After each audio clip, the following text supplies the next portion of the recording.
A few days ago, I started working on a video. It's about a lot of things. Life, friendship, memories, and probably things I'm forgetting right now.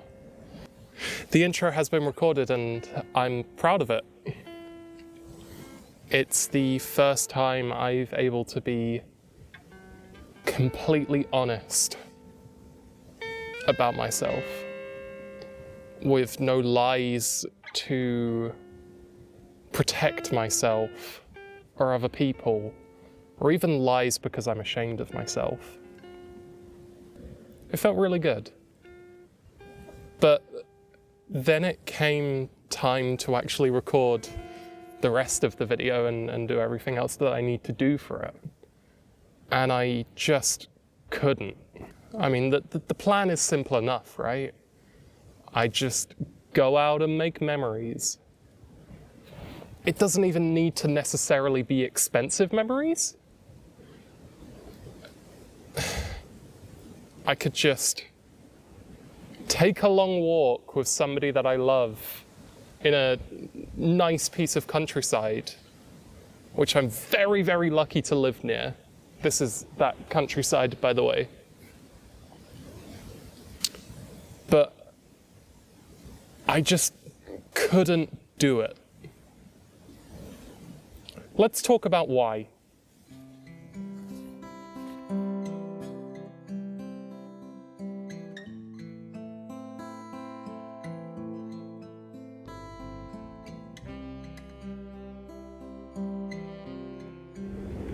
When I was about 14, my school noticed something in me. Something I was sure that nobody else had ever noticed before. A creative spark, ideas, a burning passion for the arts. So they put me to work. They trained me up in lots of different artistic areas. And in return, I ran the sound desk in assemblies. We had a big hall, it was a big school. And so every week I would come in, I would push the little sound cart into the corner of the hall, set everything up, test it all, make sure that it was all working okay, and then the assembly would start. And during that assembly, standing up for, only 15 to 20 minutes, I would stand there and I would, make adjustments, fix things if they broke, all that stuff. It felt good. It felt adult. I had real responsibilities. Things would go wrong if I didn't turn up. And that was something that I needed. I needed to feel useful. But every single time I did this, which was every week or so, I would be performing my duties, all while the floor underneath me was spinning uncontrollably. I would feel rivers of sweat raining down my back, no matter how cold it was. I would have to grip the edges of the sound desk as hard as I could to stop myself from passing out. I talked to the adults in my life about this. I never got any support. When it got to the point that I started passing out in lessons, they reduced my timetable and put it down to what was a very true rapid decline in my mental health. No adult in my life helped me seek medical attention. As such, these episodes continued on through my teenage and early adulthood life. I finally got it diagnosed.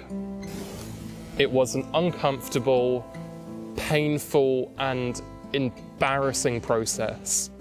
But at the end of it, they said I have something called orthostatic hypotension, which is a form of dysautonomia, which I talk to chronically ill people all the time and I say dysautonomia and they know exactly what I'm talking about, but I realize that it's not a term that people throw around a lot.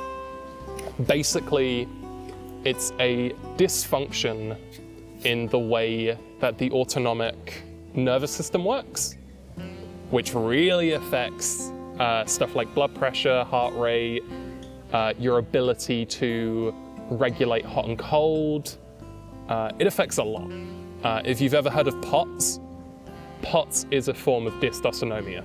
For me, it's triggered by standing up too fast or standing still for extended periods of time. Shopping is a nightmare for me, standing in those queues. Do you want to know what the treatment for it is? At least for me.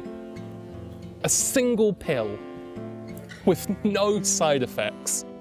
I used to get angry that no one picked up on this. No, it's such an easy fix. One pill every evening, that's it, and you're basically fine. I felt neglected, and to be honest, I still do. But I don't have the energy to be angry anymore. I gotta get out of these woods, it's so cold.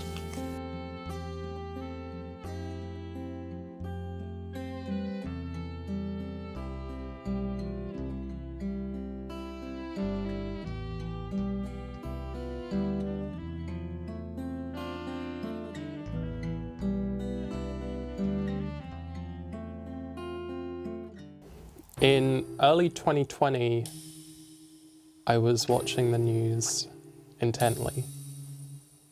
Every day I would log on and see if there were any new stories about this new virus that was spreading. Not many people were concerned, but watching those engineers build a hospital in 8 days over in China, something about that made my skin crawl.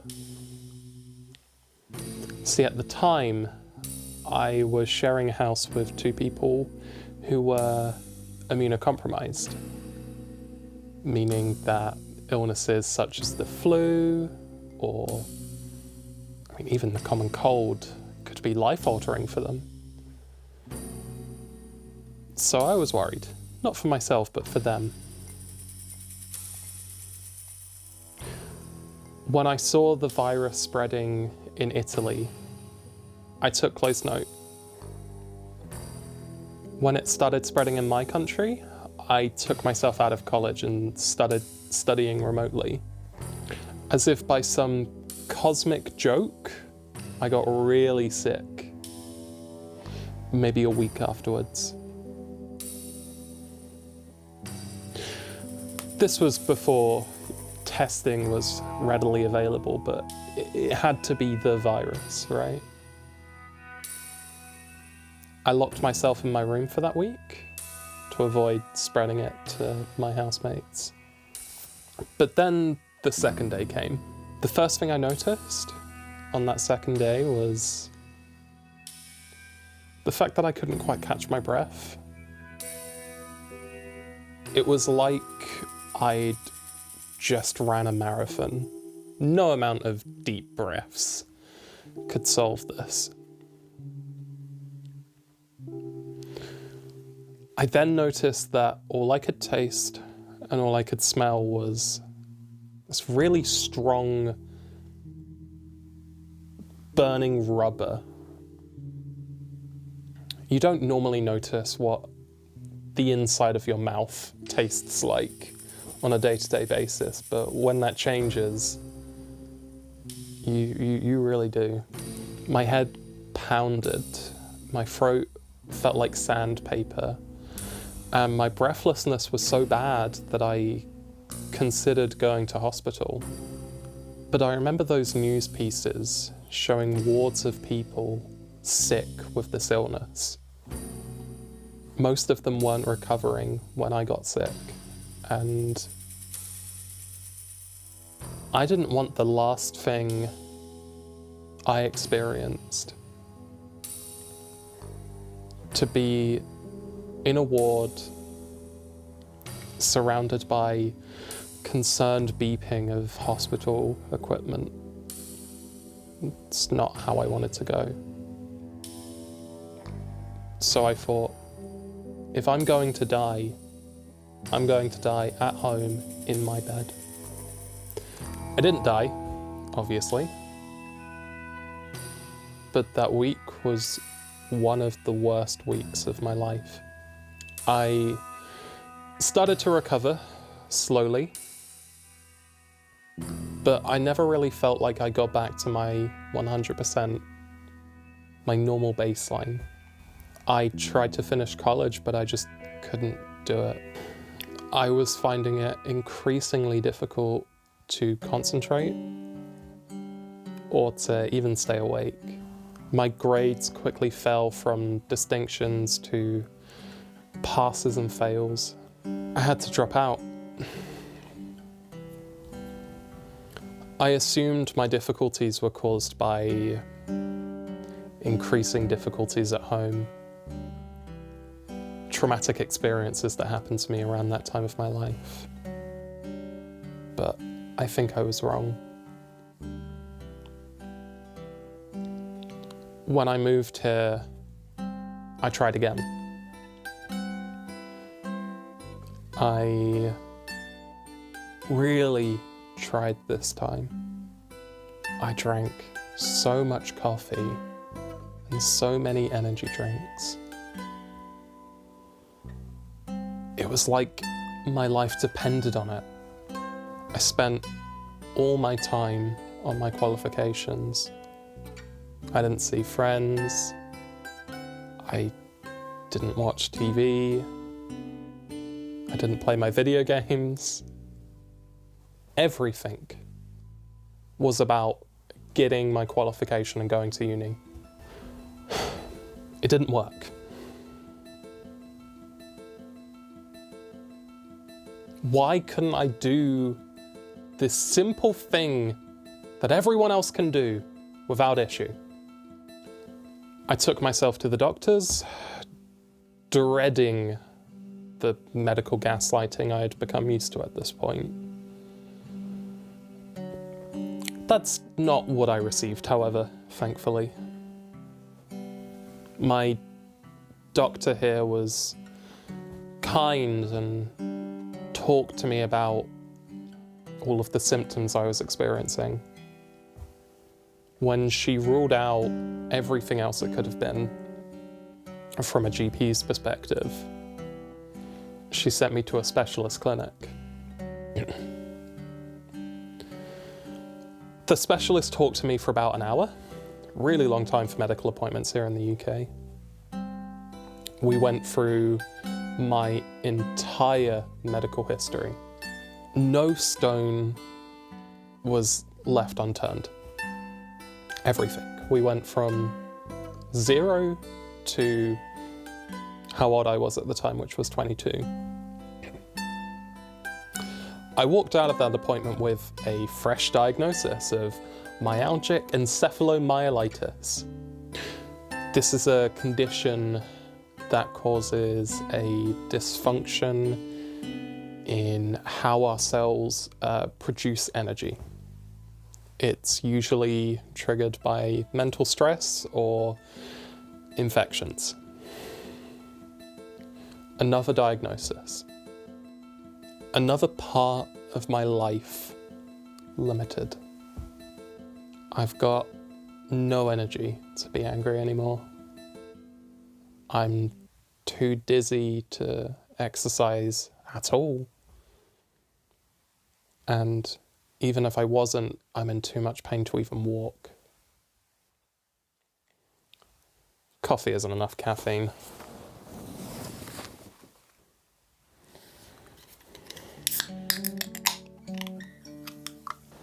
I used to run a lot.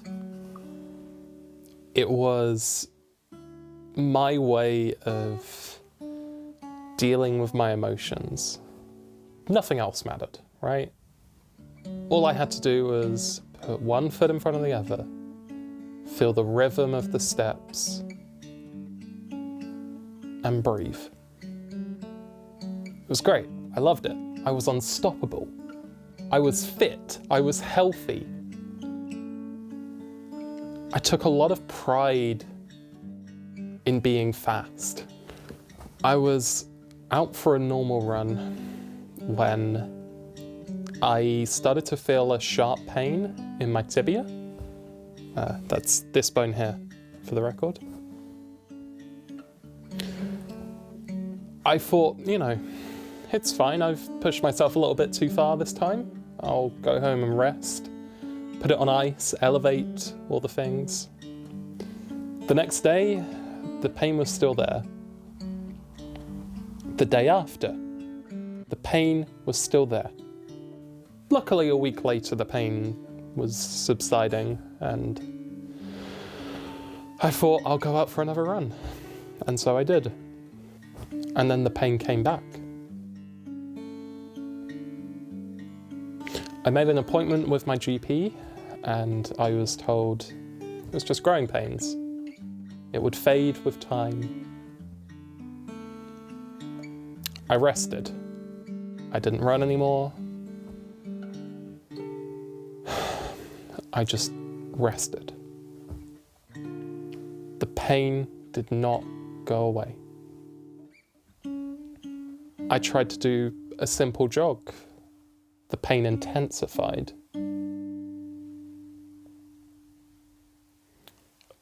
I thought, maybe if I try and push through this,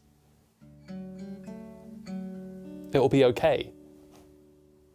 So I went for a run. The pain intensified to the point where I felt like I couldn't get out of bed. And that lasted maybe a month of just agony in my leg. Not great. I went back to the doctors after that incident. They did more tests. Blood tests, x-rays, the works. Nothing. I stopped running. The pain did not improve. I stopped jogging. The pain did not improve. I stopped going to the gym, and still the pain did not improve. Eventually, I started living a more sedentary life. I played a lot of video games. I watched a lot of YouTube on my phone. I gave up. To be fair, the pandemic did not make things easier there. I rested for years, not putting myself through anything rigorous, like I was told to by doctors. The pain did not improve. It got worse. It wasn't just limited to that one little bone there now. It was spreading up and down my body until every single part of it hurt. And I'm not talking, I've got a little bit of aches and pains. This was a severity of pain that I cannot even begin to describe. It was bad. But I mean, what are you gonna do? You gotta keep living. So I did. I continued living my life a little bit slower. I spoke to doctors. None of them believed that what was happening was real.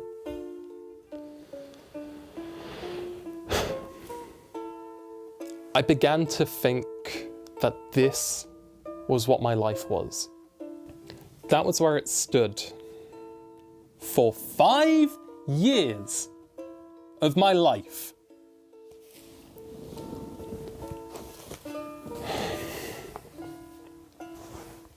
Every day, the pain would get a little bit worse. I started having to use a walking stick to get around. Then it got worse. I stopped being able to go to movies, theatres, concerts, because the pain was just far too unbearable. I became a bad friend a bad partner, a bad person.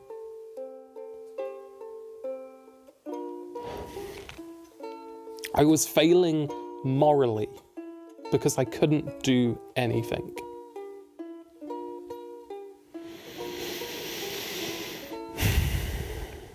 Then I moved here.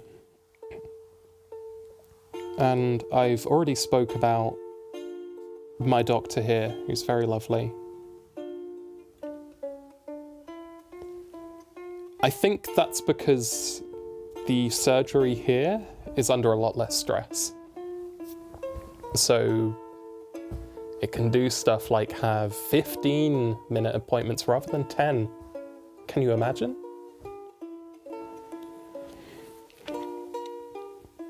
She immediately noticed that something was wrong. And again, it was the same battery of tests, different specialists, until eventually I spoke to a rheumatologist. They're basically autoimmune doctors. He, after lots of testing, concluded that I have something called fibromyalgia. At first I was relieved. I finally knew what it was, and typically that means finding a treatment, getting my life back. There are no reliable treatments for fibromyalgia. My depression deepened. Chronic, debilitating pain. No energy for anything.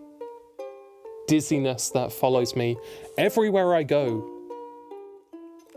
And a head that blows up.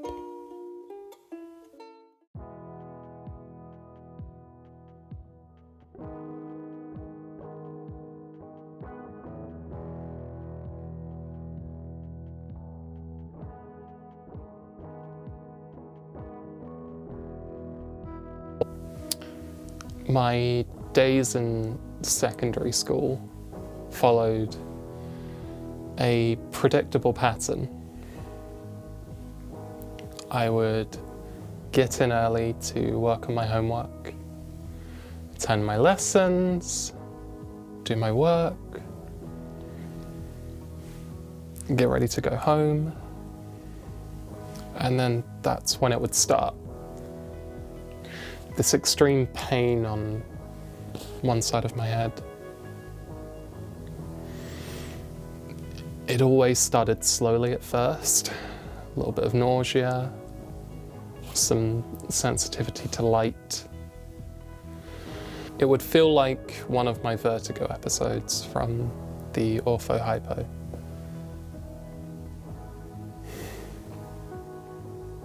Then the back of my eye would start hurting, just about here.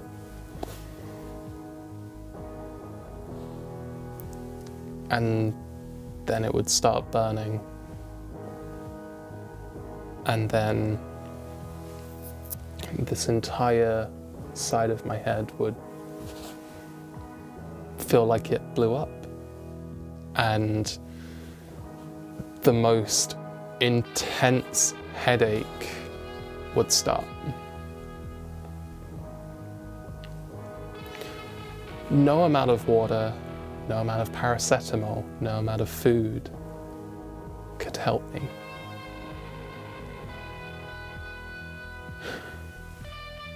The only thing I could do was sit in a dark room, preferably cold, and wait it out. Most days after school, I would immediately go into my bedroom and just close the curtains and lie in bed and just wait it out. I would only really emerge for food and then immediately go back into hiding.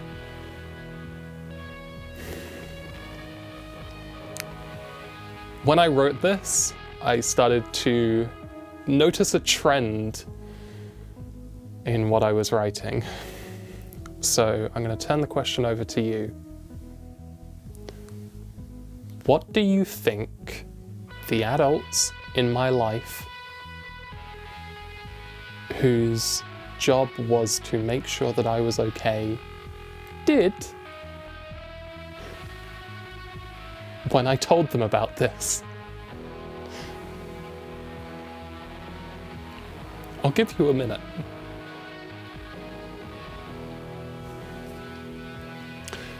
No one fucking believed me. It was just the headache. I just needed to drink more water.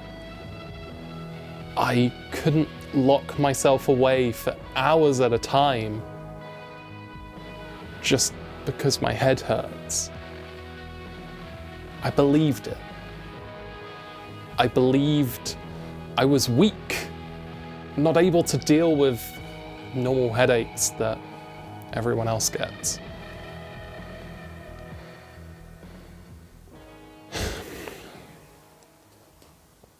I carried these headaches for years after I accepted that they were just headaches. I became really good at hiding my pain, tolerating the lights, pretending that everything was fine. One day, one of these episodes started. It started out like normal. Nausea, sensitivity to light, that pain behind my eye, and then it spread to that side of my head. I kept going until it was acceptable for me to go to sleep. I think I immediately passed out when I hit the pillow. Waking up the next morning, the pain was still there. But it was more intense this time. I drank some water in hopes that that would help and decided that I would go about my day, opening the curtains, trying to get ready. Oh no, buckaroo. Not this time. Opening the curtains caused one of the most intense spikes in pain I have ever experienced in my life. My entire head burned. It was so bright. I started getting tunnel vision and I knew that I was going to pass out. I closed the curtains quickly and went back to bed.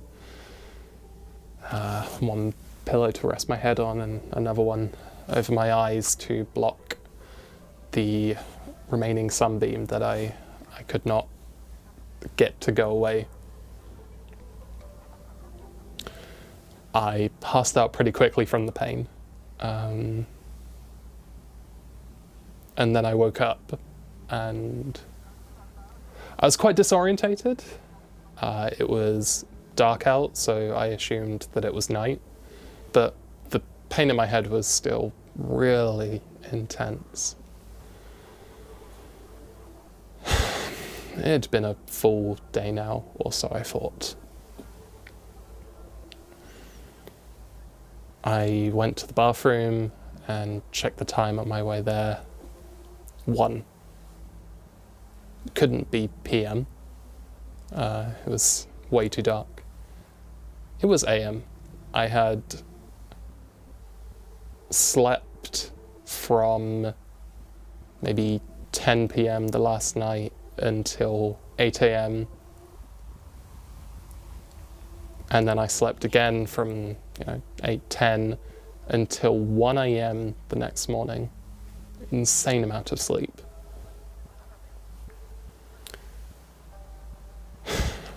But the pain was still so intense that even moving my head too sharply left to right was agony.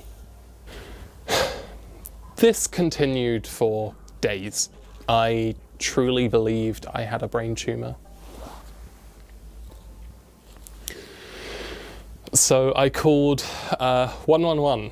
Now, 111 is a service here in the UK that you can call up, kind of like 999, but for non-emergency urgent medical problems, which is a really, really good concept. Our 999 services are terribly overwhelmed.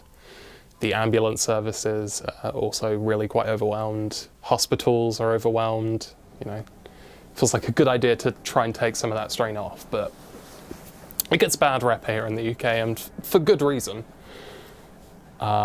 It is so underfunded that 99 times out of 100, you'll either get told, go straight to hospital or make an appointment with your GP.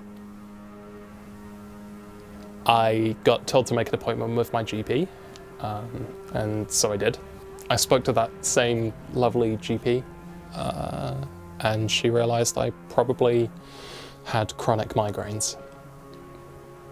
I was given sumatriptan to try and stop it in its tracks, and thankfully after a few hours it worked, and I could stop being in that dark room for days on end, which felt good. It took me a long time to bounce back from that migraine. Shorter running episodes sort of kept occurring, and they kept prescribing me different medications to try and prevent them, and different medications to try and abort them. Most of them worked for a while until they didn't. My depression is now at its worst. I live in fear of migraines. My pain is so debilitating that I get out less. It helps manage the pain, but I haven't seen my friends in a very long time. I have no energy to work, do my hobbies, or maintain relationships. So I'm left feeling like a shitty person with no prospects and nothing that brings me joy. I've been on so many different cocktails and combinations of drugs that I don't know what it's like to have a brain that isn't clouded anymore. They don't work anyway. Why do I take this shit?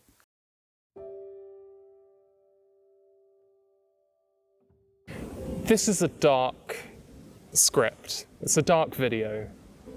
I'm very aware of this.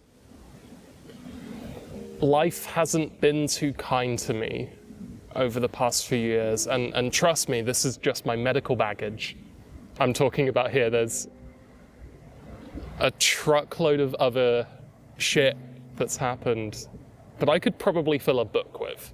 I've told a story about living with multiple chronic illnesses, but I haven't said what I'm going to be doing next. I want to preface this with a very strong disclaimer. I am not a medical professional. The medications that I've taken throughout my life have been incredibly helpful, incredibly effective, and saved my life. And I know that they've saved my friends' lives, or are currently saving their lives at the moment. I have extensively spoken to my doctor about my decision here to come up with a plan that is sensible and safe. I am not advising anyone to follow in my footsteps without thinking very, very, very closely and doing the right amount of research. I have been thinking about this and discussing this for the better part of a year. I'm on a lot of medications at the moment. I've got a list here because I forget the names sometimes, which is not good. It's pregabalin, propranolol MR, metoclopramine, nortriptyline, and estradiol, as well as tramadol and sumatriptan as rescue medication for breakthrough pain. These medications are great, right?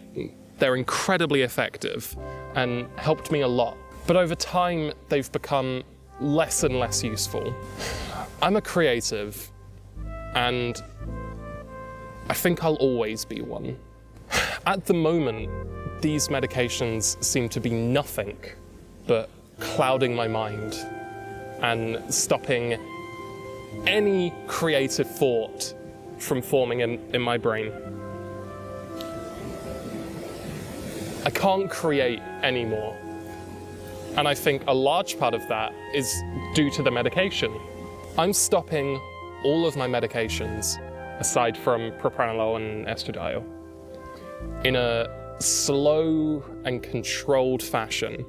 I'll be replacing them with a more natural medication, which thankfully is easier and more accessible to people in my country now.